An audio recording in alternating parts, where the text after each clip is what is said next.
त्यसपछि गणतन्त्र कालमा राजतन्त्रको अन्त्य भइसकेपछि गणतन्त्र कालमा गरिएका भएका नेपालका विकासका बारेमा उहाँले राखेर गइसक्नु भएको छ।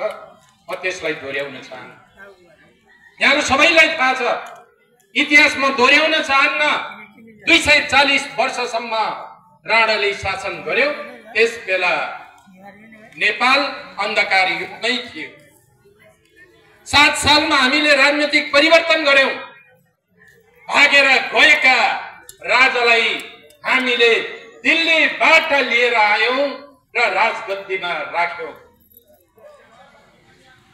र राजालाई हामीले सम्मानपूर्वक राजगद्दीमा राख्यौं।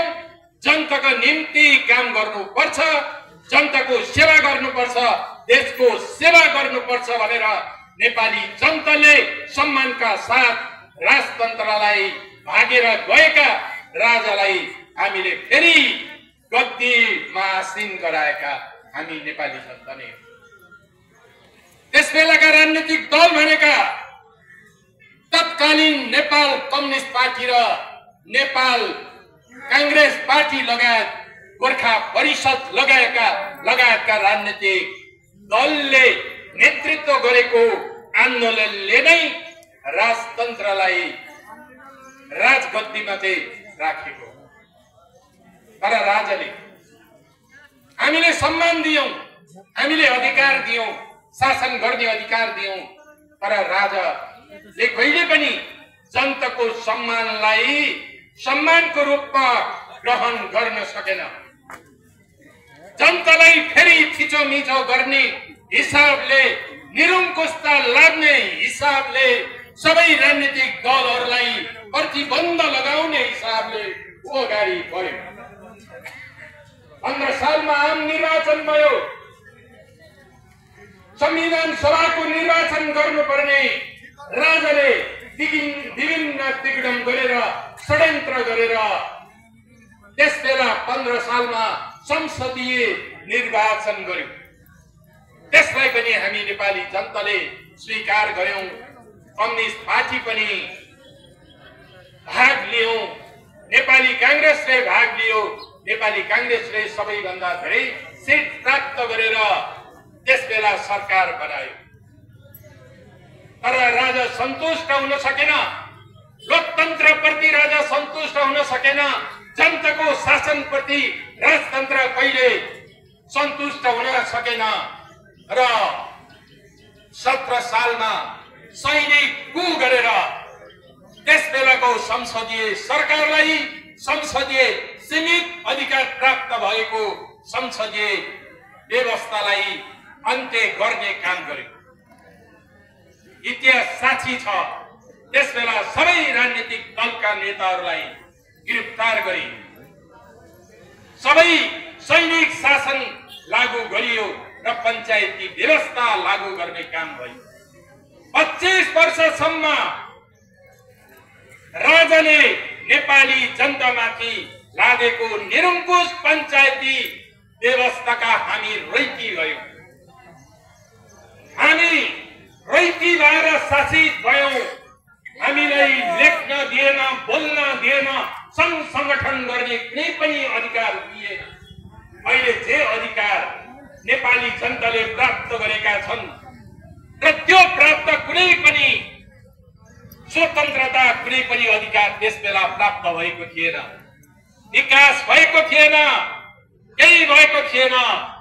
त्यसबेला हामीले हिसाब गर्ने हो भने मलाई लाग्छ त्यसबेला 7 सालमा त्यसबेला राज परिवारले राजा एउटैको त्यसबेला राजा त्रिभुवनको त्यसबेला मासिक तलब कति थियो, वार्षिक तलब कति थियो भन्दाखेरि मासिक तलब भनेको त्यसबेला 6 लाख त्यसबेला त्रिभुवनले चाहिँ बुझ्थ्यो। जुन बेला त्यसबेला नेपालीहरूको जागिर भनेको मासिक त्यसबेला चाहिँ 4 आना 8 आना पनि हुँदैन थियो। त्यसबेला 6 लाख त्रिभुवनले चाहिँ खाथ्यो। र त्यसपछि पञ्चायत कालसम्म होइन, पञ्चायत गइसकेपछि बौद्धले व्यवस्थाको पुनर्स्थापना भयो। 46-47 को आन्दोलनले त्यसपछि पनि हामीले राजालाई संवैधानिक राजाको रूपमा हामीले स्वीकार गर्यौं। राजालाई हामीले मान्यौं, नेपाली जनताले मान्यौं, संवैधानिक भएर बस, शासन जनतालाई गर्न दियो। र पनि त्यसबेला पनि राजा संविधान भन्दा माथि नै थिए। र त्यसबेला पनि राजा इमानदार भएन। राजाले फेरि त्यसबेला पनि कसरी हुन्छ विभिन्न ढंगले जनताले प्राप्त गरेका चाहिँ अधिकारहरूलाई त्यसलाई हडप्ने योजना बनाउँदै अगाडि बढ्यो र राज परिवार भित्रै, राज दरबार भित्रै र वंशनाश गर्ने, वीरेन्द्रको चाहिँ वंशनाश गर्ने एउटा घटना पनि घट्यो र त्यसपछि सबै सत्ता हात लिएको सही घोषणाबाट यही ज्ञानेन्द्र शाहले त्यसबेला निरङ्कुशता लाग्ने काम गर्यो, सैनिक शासन लाग्ने काम गर्यो। 61 माघ 19 को त्यो कालो दिन, कालो काल रात्रिको दिन हामी नेपाली जनताले कहिल्यै भुल्न सक्दैन। र त्यसबेला को कुरा गर्ने हो भने राजाको तलब कति थियो? जुन बेला नेपाली शिक्षकको तलब मासिक 350 थियो, त्यसबेला राजाको तलब, त्यसबेला ज्ञानेन्द्रको तलब कति थियो भने त्यसबेला ज्ञानेन्द्रको तलब भनेको 40 लाख थियो। भन्नुहोस्, उनका भाइ भारदारहरू राजाका चाहिँ अधिराज कुमारदेखि लिएर अन्य राज परिवारले पाउने त अझै फरक छ। करोडौंको संख्यामा उनीहरूले त्यसबेला तलब छैन। र यसरी यो देशलाई रित्याउने, यो देशलाई समाप्त पार्ने काम राजाले गर्यो, गर्दै आयो। र ज्ञानेन्द्र अहिले 65-63 को आन्दोलनमा, 65-63 को आन्दोलनमा फेरि राजा झुक्न बाध्य भयो र राजाले आफ्नै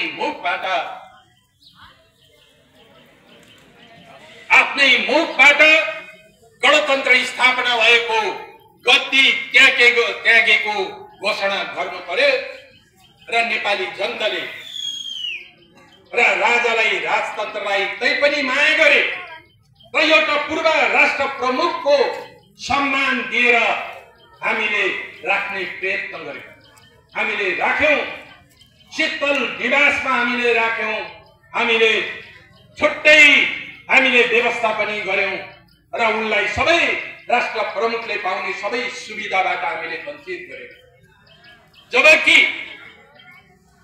क्रान्तिकारीहरूले जहाँ जुन देशमा क्रान्तिहरू सम्पन्न भएका छन्, पुँजीवादी देशकै कुरा गर्ने हो भने, युरोपको कुरा गर्ने हो भने, फ्रान्सको कुरा गर्ने हो भने, लुई 16लाई यसबेला जनताले गिलेटिनमा राखेर राजालाई, लुई 16 राजालाई जनताले गिलेटिनमा राखेर शिर छेदन गरेको थियो, टाउको काटेको थियो। तर हामीले राजा ज्ञानेन्द्रको हामीले टाउको काटेनौं, सम्मान गरेर पूर्व राष्ट्र प्रमुखको रूपमा हामीले चाहिँ राख्यौं। तर विडम्बना, अहिले राजाले षड्यन्त्र गर्दैछ। लगभग 80 वर्ष पुग्न लाग्यो, अझै पनि त्यो मोह त्यागेको छैन। राजा बन्ने मोह त्यागेको छैन। मलाई लाग्छ अब राजा कसरी बन्छ, राज संस्था कसरी फर्कन्छ? युरोपमा त पुँजीवादी देशमा 18औं शताब्दीमा सामन्ती तन्त्र, राजतन्त्र, राज संस्था समाप्त भइसकेको, नेपालमा मात्रै ढिलो भयो। सबै विकसित देशहरूमा राजतन्त्र समाप्त भएको छ, राज संस्था समाप्त भएको छ। तपाईले बेलायतको कुरा गर्नु होला, बेलायतको राज संस्था भनेको नाम मात्रैको राज संस्था। अहिलेको ज्ञानेन्द्रलाई जसरी राखिएको छ त्यसरी एउटा सम्मानको रूपमा खोपामा राखिएको राज संस्था मात्रै हो। अहिले विश्वमा जुन जुन ठाउँमा राज संस्था छ, राजतन्त्र छ, ती सबै खोपीमा राखिएका चाहिँ राजतन्त्रको रूपमा रहेको छ र त्यो सम्मान हामीले राजा ज्ञानेन्द्रलाई दिएकै हौं, दिएको पनि छ, अहिलेसम्म हामीले दिइराखिएको छ। तर राजा सन्तुष्ट छैन। मलाई लाग्छ यो राजा ज्ञानेन्द्र काकतालीले चाहिँ राजा बने, सबै दिल्ली भाग्दाखेरि उ छुटे र राणाहरूले उसैलाई डमी बनाएर राजा घोषणा गरेर उसलाई चाहिँ राजा बनाए। अनि सबै वंश नासियो, वीरेन्द्रको वंश नासियो। त्यसपछि फेरि काकतालीले ऊ राजा हुने मौका पाए। तर त्यो मौकालाई जनताले दिएको त्यो अवसरलाई उनले सदुपयोग गरेनन्। उनी निरङ्कुश राजा बन्न चाहे, सम्राट बन्न चाहे, नेपाली जनतालाई फेरि रैती बनाउन चाहे र त्यही भएर नेपाली जनताले विद्रोह गरेर उसैका मुखबाट उनको गद्दी खोज्न लगाइएको हो। वीर नेपालीहरूले उसैको मुखबाट उनले गद्दी त्याग गरेको घोषणा गर्न लगाइएको हो। त्यसबेलाको बैसठी त्रिसठीको जरा आन्दोलन र अहिले राजा फेरि षड्यन्त्र गर्ने र यो राजा साँच्चीकै उति राजा हुने हो भने ऊ राजनीतिमा आउनु पर्यो, संविधान मान्नु पर्यो, गणतन्त्रको संविधान मान्नु पर्यो, गणतन्त्रको संविधान मानेर चुनाव जित्नु पर्यो। यदि राजनीतिक दल खोल्ने इच्छा छ भने राजनीतिक दल खोल्नु पर्यो। अहिले पाइएको राष्ट्र प्रमुखको सबै सुविधा त्याग्न सक्नु पर्यो, घोषणा गर्न सक्नु पर्यो। सामान्य नागरिक बनेर फेरि पनि राजनीतिमा आउन सक्छ, त्यो खुला छ। राजा फर्काउँछु भन्न पनि खुला छ, राज संस्था फर्काउँछु भन्न पनि खुला छ, सभा गर्न खुल्ला छ, आम सभा गर्न खुल्ला छ, सामाजिक सञ्जालमा लेख्न खुल्ला छ। कसैको अधिकार यो व्यवस्थाले हनन गर्दैन, गणतन्त्रले हनन गर्दैन। यो लोकतान्त्रिक व्यवस्थाले सबैलाई, सबै नागरिकहरूलाई बराबर अधिकार दिएको छ, बराबर सम्मान दिएको छ र त्यो सम्मानमा रहेर राजनीति गर्न पाइन्छ, सत्तामा पुग्न पनि पाइन्छ, फेरि राष्ट्र प्रमुख हुन पनि पाइन्छ, प्रधानमन्त्री हुन पनि पाइन्छ, मन्त्रीमण्डल गठन गर्न पनि पाइन्छ, राजाकै नेतृत्वमा यो गर्न पाइन्छ। तर यो गणतन्त्रको संविधान राजाले मान्नुपर्छ। यदि यो गणतन्त्रको संविधानले राजाले मान्दैन र यसलाई उल्लङ्घन गर्छ भने राजालाई हामी कारवाही गर्न पनि सक्छौँ। मैले भन्दैछु, अहिले राजाले कान खोलेर सुने हुन्छ।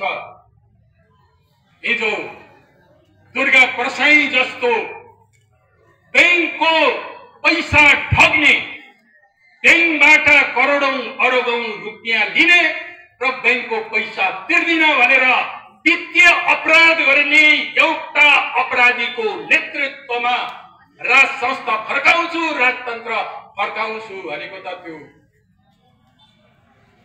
बालुवामा पानी हाले, त्यो केही होइन। त्यो दुर्गा भनेको अपराधी हो र गएको शुक्रबार उनले के अपराध गर्यो आम नेपाली जनताले देखेको छ।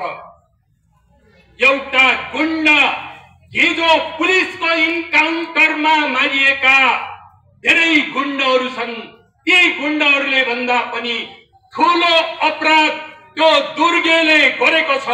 मलाई लाग्छ यो दुर्गा प्रसाई कुनै दिन इन्काउन्टर भएर मारिएछ भने पनि त्यो मर्न सक्छ, त्यसले राजतन्त्र कहिले फर्काउन सक्दैन। त्यति मात्रै होइन, अहिले एकजना सोझो गुरुङलाई लगेर राखिएको छ। उनको सोझोदेखि सोझो भयो जोखाना हेर्ने गुरुङलाई अहिले राज संस्था फर्काउने, राजतन्त्र फर्काउने जिम्मा दिइएको छ। नाताले मेरो दाइ पर्छ। अब यो गुरुङले उनलाई नेपाल ऋषिको पदवीले सम्मान गरेपछि आफ्नो वंश बिर्से, आफ्नो जाति बिर्से, आफ्ना कुल बिर्से, आफ्ना धर्म बिर्से र अहिले ठाडो टिको लगाएर राजतन्त्र फर्काउँछु भनेर हिजो चरेसको थालमा चामल हालेर चामललाई जोर्की बिजोर छुट्याएर जोखाना हेर्ने एकजना गुरुङलाई लगेर अहिले राजतन्त्र फर्काउने आन्दोलनको जिम्मा दिइएको छ। अन्य त राजतन्त्र फर्किएन। मैले त भनिदिएको छु, मैले लेखेको पनि छु, राजतन्त्र त त्यसै फर्किने कुरा त आउँदैन। काट्टो खाना भने पाइन्छ, काट्टो खानका निम्ति भनेर अहिले चाहिँ लग्यो, अरू केही होइन। त्यसो भएर राजतन्त्र कहीँ फर्किनेवाला छ। तपाईहरुले देख्नुभयो शुक्रबारको आन्दोलनमा राजा फर्काउँछु भन्ने मान्छेहरू कस्ता थिए आन्दोलनमा, ती आन्दोलनकारीहरू कस्ता थिए, ती प्रदर्शनमा भाग लिने मान्छेहरू कस्ता थिए। चोर थिए, लुटेरा थिए। त्यस्तै गरेर सडक छाप मान्छेहरू चाहिँ जम्मा भएका थिए। राजा कस्तालाई चाहिएको? तपाई हामीलाई चाहिँ राजा चाहिएको छैन, नेपाली सार्वभौम जनतालाई राजा चाहिएको छैन। तर चोर लुटेरा ठग विभिन्न हिसाबले नेपाली जनतालाई ठग्ने, कानुन नमनाउने, काम नगर्ने, अल्छी लम्पट त्यस्ता मान्छेहरूलाई चाहिँ राजा चाहिएको र त्यसरी राजा फर्कन्छ। मलाई लाग्छ राजा फर्कदैन। कसैले विश्वास नगर्नुस् राजा फर्कन्छ भन्ने। मरेका मान्छे कहिले फर्कदैन। राज संस्था फर्किसक्यो। राज संस्था अब फेरि पनि राज संस्था पुनर्स्थापना हुनका निम्ति त हामी फेरि पछि धकेलिनुपर्छ। त्यो त फिल्ममा हुन्छ, त्यो पनि हलिउडको फिल्ममा त्यस्तो फिल्म देखाइन्छ कि रिभर्स हुने कुरै। पुरानो जुनीमा चाहिँ फर्कने, पुरानो उसले गरेकामा फर्कने भनेको चाहिँ त्यो फिल्ममा मात्रै, हलिउडको फिल्ममा मात्रै त्यस्तो देख्न पाइन्छ। तर अब राजतन्त्र फर्किनेवाला छैन। राजतन्त्र फर्कनको निम्ति अहिलेको यो विकास निर्माण, यो पुँजीवादी जुन विकास भन्छ त्यो विकास सर्लक्कै पछि जानुपर्छ। बगेको खोला कहिले पनि फर्कदैन। खोलाका पानी जुन बगेर जान्छ कहिले फर्कदैन। अन्न त भनिन्छ 12 वर्षपछि कुलो पनि के अरे खोला पनि फर्किन्छ भन्छ। त्यो खोला फर्किने कुरा हो, पानी फर्कदैन। त्यसैले एउटा नदीमा बगेको, खोलामा बगेको पानी जसरी बगिसकेपछि फर्कदैन, त्यसरी अब राजतन्त्र फर्कने कुनै सम्भावना छैन। त्यसैले म यहाँहरु सबैलाई के भन्न चाहन्छु त भन्दा अब हामी एकजुट हुनुपर्छ। सबै नेताहरूलाई म भन्न चाहन्छु अब एकजुट भएर फेरि एक पटक हामीले प्रतिगमनको शिर कुचल्नका निम्ति एकजुट भएर हामी अगाडि बढ्नुपर्छ। लेनिनले भन्नुभएको त अक्टोबर क्रान्तिपछि, क्रान्ति त हामीले गर्यौं, क्रान्ति गर्न सजिलो हुन्छ जब प्रतिगमनले फेरि टाउको उठाउने प्रयत्न गर्छ, त्यसबेला हामीलाई अझ धेरै शक्ति चाहिन्छ भनेर भन्नुभएको थियो। ठीक त्यही कुरा अहिले यहाँ लागू भयो। यो प्रतिगमनको अन्तिम प्रयत्न हो, टाउको उठाइ हो।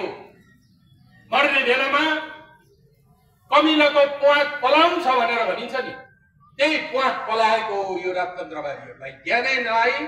ज्ञानेन्द्रलाई त्यही प्वाक पलाएको हो। 18 वर्ष पुगिसकेका छ। अब त्यो प्वाक पनि झर्छ र उसको अन्त्य पनि हुन्छ र त्यसपछि राजतन्त्रको राजाको जसले आफ्नो दाजुको वंश समाप्त हुँदा टुलु हेरेर बस्यो। हुन त यो षड्यन्त्र ज्ञानेन्द्रकै हो भन्ने पनि, तर हामी त्यता लाग्दैन।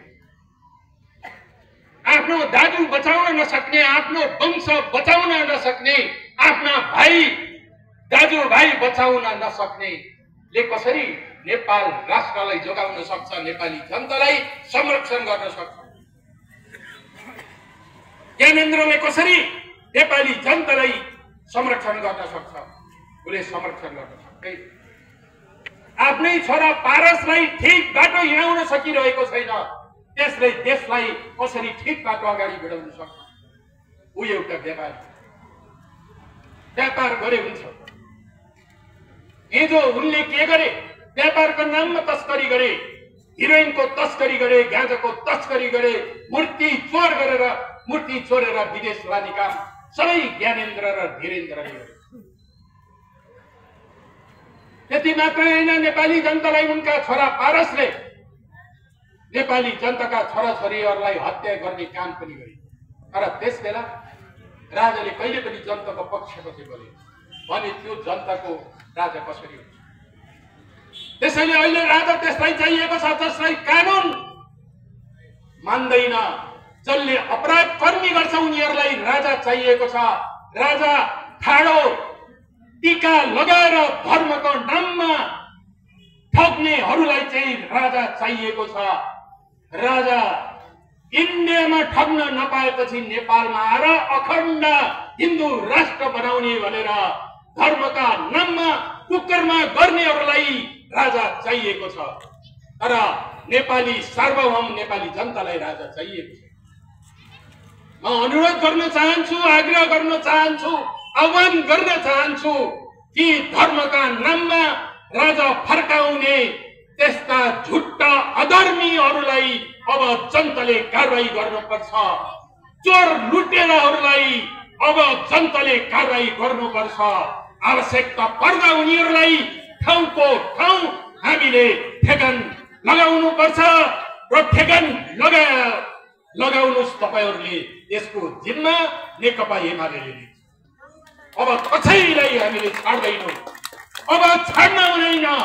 यी प्रतिगमनकारीहरूलाई, प्रतिगामी शक्तिहरूलाई, जनताका दुश्मनहरूलाई हामीले छाड्न हुँदैन।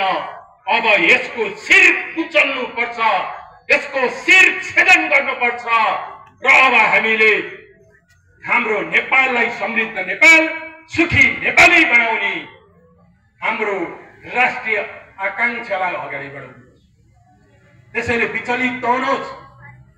तपाईहरु हामीसँग भएको त्यो हिजोको लडाकु शक्ति अब निकाल्नुहोस्। निकाल्ने बेला यही हो। हिजो हामी जेल बस्यौं, यही गणतन्त्र ल्याउने आन्दोलन 19 दिने आन्दोलनमा 26 जना नेपाली वीरहरूले आहुति दिएका थिए। 10 वर्ष जनयुद्धमा 17,000 नेपालीहरू मारिएका थिए। सम्झनुहोस् त्यो दिनहरू। लोकतन्त्रका निम्ति, गणतन्त्रका निम्ति हामीले ज्यानको बाजी लगाएर स्थापना गरेको हो। ज्ञानेन्द्रले स्वेच्छाले चाहिँ दिएको होइन, यो अधिकार ज्ञानेन्द्रले दिएको होइन। त्यसकारणले गर्दाखेरि संघर्ष गरेर हामीले प्राप्त गरेको र त्यो क्रान्ति, त्यो क्रान्तिकारिता अहिले सुसुप्त भएको छ। त्यसलाई अब हामीले एकपटक फेरि पनि म सबै सार्वभौम नेपाली जनतालाई, सबै गणतन्त्र प्रेमी, लोकतन्त्र प्रेमी सबै जनतालाई आह्वान गर्छु कि अब हामी जागौं, उठौं। एउटा व्यक्तिका निम्ति सती जाने होइन, एउटा कर्मचारीका निम्ति सती जाने होइन। गणतन्त्र बचाउनका निम्ति एकताबद्ध भएर हामी अगाडि बढ्नुपर्छ। सबै नेताहरूलाई, सबै राजनीतिक दलहरूलाई, गणतन्त्रवादी राजनीतिक दलहरूलाई म आह्वान गर्न चाहिँ चाहन्छु। यदि साँच्चै तपाईहरु चाहिँ नेता हुने हो भने, साँच्चै यो गणतन्त्रलाई जोगाउने हो भने, गणतन्त्र जोगियो, नेपाल जोगियो, हामी जोग्यौं। गणतन्त्र जोगिएन भने हामी सबै भारतले चाहेर नेपालमा राजतन्त्र स्थापना हुँदैन। कतिपय मान्छेले लाग्न सक्छ कि भारतले राजाले चाहिँ ल्याउँछ, राज संस्था स्थापना गर्छ, अब यो गणतन्त्रवादी नेताहरूलाई जेल हाल्छ, समाप्त पार्छ। अब नेकपा एमाले पनि समाप्त हुन्छ, नेपाली कांग्रेस पनि समाप्त हुन्छ, अन्य पार्टीहरू पनि समाप्त हुन्छ। राष्ट्रिय प्रजातन्त्र पार्टी अब फेरि नयाँ शक्तिको रूपमा आउँछ भन्ने लाग्छ। यस्तो केही हुँदैन। यदि राजा स्थापना गर्ने हो भने, इन्डियाका शासकहरूले त्यो चाहन्छ भने पहिला, सबभन्दा पहिला इन्डियामा नै राज संस्था स्थापना गरेर देखाउँ। होइन भने यो अखण्ड हिन्दू राष्ट्र भनेर गरिएका जुन षड्यन्त्र छ, त्यो षड्यन्त्र भनेको नेपाललाई अस्थिर बनाउनका निम्ति, राष्ट्रवादी सरकारलाई दुःख दिनका निम्ति मात्रै गरिएको एउटा खेल प्रपञ्च मात्रै हो। ज्ञानेन्द्रलाई यहाँ राजगद्दीमा आसीन गराउनका निम्ति अहिले रचिएका यी षड्यन्त्रहरू, खेलिएका यी षड्यन्त्रहरू होइनन्। यो त नेकपा एमालेलाई कमजोर बनाउनका निम्ति गरिएका, नेपालमा अस्थिर राजनीतिको खेती गर्नका निम्ति गरिएको कुरा मात्रै। त्यसैले अब त राजा आइहाल्छ कि इन्डियाले ल्याइदिन्छ। यो केपी ओलीको के ताकत, यो शेरबहादुरको के ताकत, यो प्रचण्डको के ताकत? अब इन्डियाले ल्याइदिन्छ, आदित्यले ल्याइदिन्छ, अब मोदीले ल्याइदिन्छ भन्ने कुनै विश्वास छ भने त्यो विश्वास आजैदेखि त्यो विश्वास निकालेर फाल्नुहोस्। कसैले केही गर्दैन। नेपालको सबैभन्दा सार्वभौम शक्ति भनेको नेपाली जनता हो। नेपाली जनतालाई कुनै पनि देशले, भारत होइन, चीन होइन, अहिले शक्तिशाली रहेको अमेरिकाले पनि नेपाली जनताको एउटा रौँ पनि हल्लाउन सक्दैन, केही गर्न सक्दैन। राजतन्त्र कुनै स्थापना गर्न त सक्ने कुरै भएन। त्यसैले हामीलाई कसैले हराउन सक्दैन। हिजो नाला पानीको किल्लामा लडेको, खुकुरीको भरमा लडेको वीरहरूको सन्तति हामी नेपाली हो। हाम्रो देश कहिले पनि विदेशीको उपनिवेशिक अवस्थामा हाम्रो देश पुगेन। संसारको एउटै मात्र त्यस्तो देश होला। कुनै पनि साम्राज्यवादीहरूले, उपनिवेशवादीहरूले आक्रमण गर्न नसकेको, उपनिवेशवादीहरूले उपनिवेश बनाउन नसकेको एउटा स्वतन्त्र राष्ट्र भनेको नेपाल मात्र हो। त्यसैले त्यो वीरता र त्यो वीरहरूको सन्तति हामीहरू जिउँदै छौँ। त्यसैले यहाँ कसैले राष्ट्र संस्था स्थापना गर्न सक्दैन।